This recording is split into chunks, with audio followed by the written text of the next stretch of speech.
Dave, I just had the craziest dream. The FLOWSTACK finally released. Sorry, MonkeyMan. There's another bug we have to fix. It was just a dream. Oh yeah, that sounds about right. I'm going back to sleep now.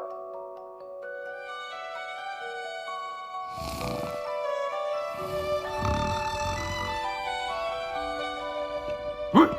Dave! Dave! I just had a crazy dream! I was a cartoon character! And the FLOWSTACK got released! Nope, it wasn't a dream. The FLOWSTACK is ready. Bullshit! Prove it! I don't believe it! I don't believe it! I'm going back to sleep.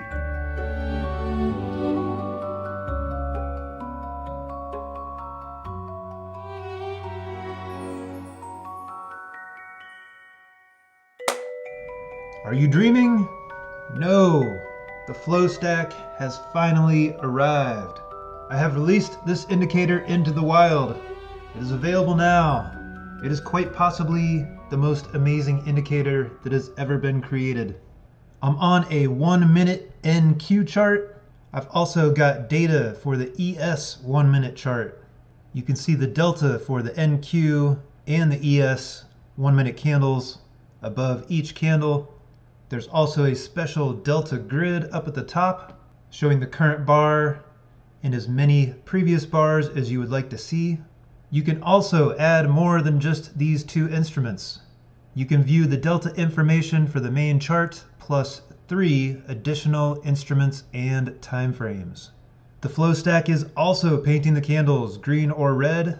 It also has the option to print arrows as well. You can set the FLOWSTACK up to look for many different conditions, many different combinations of conditions, and you can have it scan across all the different instruments and time frames that you have loaded into the indicator. I've been using this in a very simple way. I'm just using it on my NQ 1 minute chart, and I've also got the ES 1 minute chart data loaded. So on these candles, I'm only looking for one condition currently, and that's if the heikin ashi is bearish or bullish. So the indicator is scanning both the NQ and the ES, and if both are in alignment, either bullish heikin ashi or bearish heikin ashi, it will paint the candles red or green. So let's have a look under the hood at this amazing indicator. We've got the delta section. I'm using this in up-down tick mode. This mode does not require tick replay, and it loads historical signals. I've also got the delta thresholds in this category, and I'll show you how these play out in just a little bit. These are the delta colors for the numbers above the candles and also for the delta grid. The delta grid section, you can turn this on or off. You can have it display the raw delta number. It will also display the delta percentage. The previous bar count, this is how many previous bars it will show the delta for. If I want to see the last 5 bars, now the delta grid shows the previous 5 bars plus the current bar. You can choose the font size. You can choose the offset to move it a little bit away from the right corner. You can choose the spacing in between the numbers for the previous bars. You can completely customize the labels. I've got NQ for my main chart, ES for instrument number 2. If I wanted to add in the micro NASDAQ for instrument number 3, change the label there. This offset is for the spacing in between the rows. Apply thresholds to grid. I've got this off, but if you check this on, it will start factoring in these delta thresholds. So if I've got the delta threshold set to 100 for all of these, if the delta does not exceed 100 to the upside or the downside, it will print these delta numbers as neutral. And then if it exceeds my custom threshold, it will print the numbers in the delta grid either positive or negative. For the FLOWSTACK, this is the numbers above the candles. You can turn this on or off as well. You can have it display the delta number or also the delta percentage. You can choose the font size, the opacity. You can also apply the thresholds to the FLOWSTACK and it will work the exact same way. So if you only want these numbers to turn green or red once it exceeds a certain threshold, this would be the option to do that. Reverse stack order. So right now the NQ is on the top, the ES is on the bottom, and if I add a third instrument, it would be below that. If I uncheck this toggle, then my NQ delta would be closest to the candle, second instrument above it, third and fourth instruments above that. The instruments category, this is where I can enable different instruments, different time frames. Let's say I want to enable instrument 3 as well. I've got the micro NASDAQ here. I can choose any instrument that I like. Let's just enable this third instrument. So now I've got delta information for the NQ, the ES, and the micro NASDAQ, both above the candles and up in the delta grid. And these print live in real time on each tick or price change. So you can see the delta flowing in from up to 4 different instruments right above the candle. And whatever instrument and time frame you choose, if these are enabled, it's also going to factor it in to the signals. Now before I get into the signals, I just want to note that the more instruments that you load, the crazier the time frames, the more days of data that you have loaded, the more it's going to use up some processing power. Me personally, I'm not getting into anything crazy. I might be monitoring 2 or 3 instruments, probably just the same time frame. But you see under the time frame, you can choose minute, second, tick, volume, range charts.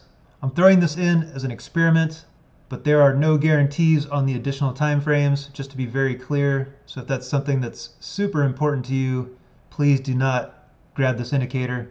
But it is working great on the minute time frames, and that's probably the only way that I'm going to be using it. But I have tested it out with the main chart being a Renko chart or a Delta Bars chart, and then having additional time frames on the 1 minute. That also works out great.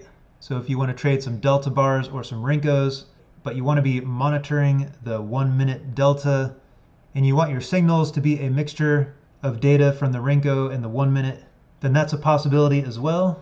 I've had 0 issues using it the way that I've been using it. No lag, everything's working perfect. So the signal conditions, these are all of the different conditions that the FLOWSTACK can measure, and it will measure any of these conditions across any of these instruments or time frames that you have enabled. So you see right here, all I have is the heikin ashi on. I can also add a volume increase and a body size increase. So let's apply that. So now we're only getting this color change when the heikin ashi has gone bullish on the NQ, the ES, and the MNQ. There's been a body size increase from the previous candle and a volume increase across all 3 instruments. So what's actually painting the candles is the trend section. You can see here I've got the color bars and the outline enabled. It will also print the background. I can activate signal arrows. There's also sound alerts available.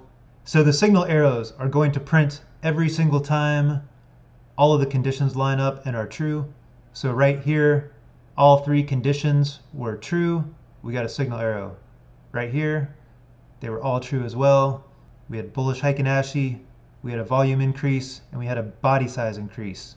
So we get an arrow. There's also a moving average trend signal condition. So if I only wanted to print signals when we are above or below the 20 SMA, now we're only getting signals when all 4 of these conditions are met across all 3 different instruments and time frames.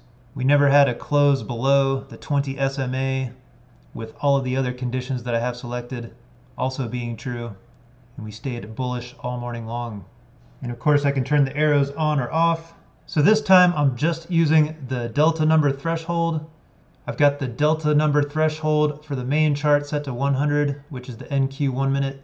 For instrument number 2, I set the threshold to 100 as well. Instrument number 2 is the ES 1 minute. So now that I've got use delta number threshold activated, anytime the delta on both the NQ and the ES goes over 100, it's going to start painting the candles green. And then it will not turn red until both the NQ and the ES go below 100. So here we get 216 and 296. Price continues up. Even though the delta went below 100 on the ES here at 374, it only went negative 38 on the NQ. So we did not get a color change. Up here, we went negative 146 on the NQ and negative 438 on the ES. So we got the color change. And then we stayed red because, as you can see, both the NQ and the ES never broke above 100 at the same time on the same candle. And of course, I can combine this delta number threshold with any of the other parameters. So I'm just going to go back to the heikin ashi here. No signal arrows. Let's talk about the trend section a little bit more. The trend opacity is for the background. You can choose the color for the bars and the background here, long and short. The neutral options. I added this neutral feature in just for using with the delta number threshold and the delta percentage threshold. It's not going to affect any of these other conditions, but let's say I'm using the delta number threshold.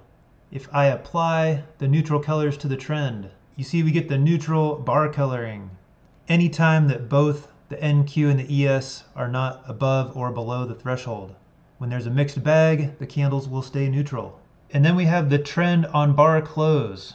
If this is activated, the trend colors will not activate until after the bar close, even if the main indicator is set to calculate on price change. So with the main indicator on price change, you will see all the delta grid numbers and all the FLOWSTACK numbers coming in real time. But if for some reason you want to wait for the bar close for the trend colors to calculate, you would click on this option. Same thing with the signals. There's the option to calculate the signals on bar close. If this is unchecked, you will see signals appear and also disappear as conditions become true or false. So you can also use the FLOWSTACK just for the main chart and nothing else. You don't have to use any of these additional instruments. If I just want to see when the delta number threshold that I can custom set up in the delta section, if I just want to see when this threshold is exceeded and see a signal arrow and some trend colors, this is just running off the NQ delta. So when I get a delta push over 100, I'm getting these arrow signals every time that is true. And then the trend will either stay green or red until I get a delta push in the opposite direction. And then if I want to enable more instruments, then that condition has to be true across any additional instrument and time frame that I enable. So if I want to see when we get a delta number threshold cross and we are also above or below the 20 SMA, I can choose between an SMA or an EMA. Then I can choose any custom moving average period that I like. Now I'm only getting signals if delta goes bearish over the negative 100 threshold and we are also below the 20 SMA. And then I'm only getting these green arrows when price is above the 20 SMA and delta is above the positive 100 threshold. So really an infinite amount of ways that you can use this indicator. It could quite possibly be the most amazing indicator ever created. This indicator has been such a long time in the making, but it's finally ready, it's finally available. I will be doing a lot more videos about this indicator in the future. There are links in the description for the MMT line of indicators. If you go to my main website, monkeymantrades.com, it has a complete list of indicators. Right now, the WAP store will only list 10 products at a time, trying to get them to change that. But for now, you can only see 10 of the indicators on the actual WAP storefront. But if you go to monkeymantrades.com, you will see the full list. I appreciate you taking the time to tune in. I wish you best of luck in your trading. Thanks for watching. Have a great day.